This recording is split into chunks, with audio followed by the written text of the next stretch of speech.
ఈరోజు హనుమత్ జయంతి. ఈ సందర్భంగా మా ధర్మిష్ట అపార్ట్మెంట్లో లక్ష్మీ నరసింహస్వామి సన్నిధిలో హనుమత్ జయంతి కార్యక్రమం దిగ్విజయంగా నిర్వహిస్తున్నాం. ఇదిగో వీరశరభరాజు గారు, వారి సతీమణి వీళ్ళు వచ్చి ఇక్కడ నిర్వహించారు.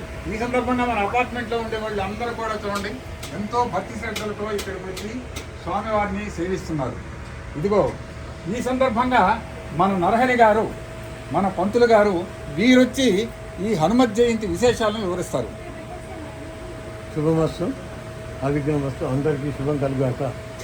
ఈరోజు మన శిల్పార్వి ధర్మిష్ట నివాస గృహంలో ఉన్నటువంటి లక్ష్మీ నరసింహస్వామి మందిరంలో ఆంజనేయులు వారిని మనం చేసుకోవడం జరిగింది. ప్రతి మంగళవారము శనివారం పూజ చేస్తున్నాం. అదేవిధంగా ఈరోజు 2 సార్లు కూడా మన హనుమత్ జయంతిని చేసుకోవడం. జయంతి అనేది వేరు, హనుమత్ విజయోత్సవం వేరు. విజయోత్సవం జరిగింది ఈనాడు సకలాభూయిస్తున్నటువంటి భారత కాలంలో, రామాయణ కాలంలో ఉన్నటువంటి ఆంజనేయ స్వామి యొక్క జన్మదినాన్ని చేసుకుంటాం.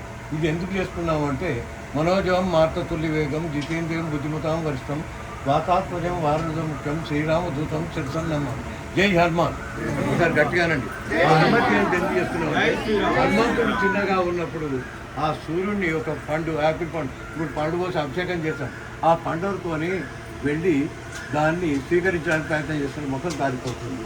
అంతటి బలశాలి అయినటువంటి వాడికి, సూర్య భగవానుడికి ఉదయాన్నే మన కర్తవ్యం తెలుస్తుంది. కాబట్టి ఆ సూర్యభగవానుడికి 2 కుమారులు, ఒకడు శనేశ్వరుడు పెద్దవాడు, 2వ వాడు యమధర్మరాజు. అయితే శనేశ్వరుడు పెద్ద కుమారుడు పిలిచి, నాయన సకల లోకాల్లో బ్రహ్మచారి నిత్య నివాస యోగ్యుడైనటువంటి హనుమంతుడు అక్కడ కేసరీపుత్రుడు అంజనీతనుడు అయినటువంటి వాడు ఉన్నాడు. కాబట్టి నువ్వు వెళ్ళి అతనికి మన కుమార్తెనైన సువర్చలాదేవి, సూర్యుడికి కుమార్తెడు, ఆ పేరు సువర్చలాదేవి, గుర్తుంచుకోండి, సువర్చల. ఆ సువర్చలను ఇచ్చి వివాహం చేయాలి. కాబట్టి అతని దగ్గరికి వెళ్ళి నువ్వు వాళ్ళ అమ్మతో మాట్లాడి వివాహ కార్యక్రమం చేయమంటాడు. అప్పుడు శనీశ్వరుడు వచ్చి చూసి హనుమంతుడు చిన్న పిల్లవాళ్ళలాగా అమ్మగారు పాలు తాగుతుంది. ఇటువంటి చూసేవారికి ఏమవుతుందంటే, మనసులో హనుమంతుడు 1000 ఆమడల దూరంలో ఉన్నటువంటి వాడికి నీ మనసులో కోరుకుంటే హనుమంతుడు నిలబడుతుంది. అటువంటి శరీరుడు ఏమనుకుంటాడు, మనకు ఇంత చిన్న పిల్లవాడికి అజ్ఞాని అయినటువంటి వాడు నా చెల్లెని వాడమ్మా అని అవివేకంతో మాట్లాడతాడు. అప్పుడు హనుమంతుడు చూసి వాళ్ళ అమ్మాయిన తల్లికి చెప్తాడు, అతిథి మర్యాద చేయాలని, ఇంటికి అతిథి వచ్చాడు, మంచిలు తీసుకురాడు. అప్పుడు హనుమంతుడు తన దీర్ఘమైన శరీరాన్ని ఆకాశం వరకు ఎత్తుతాడు.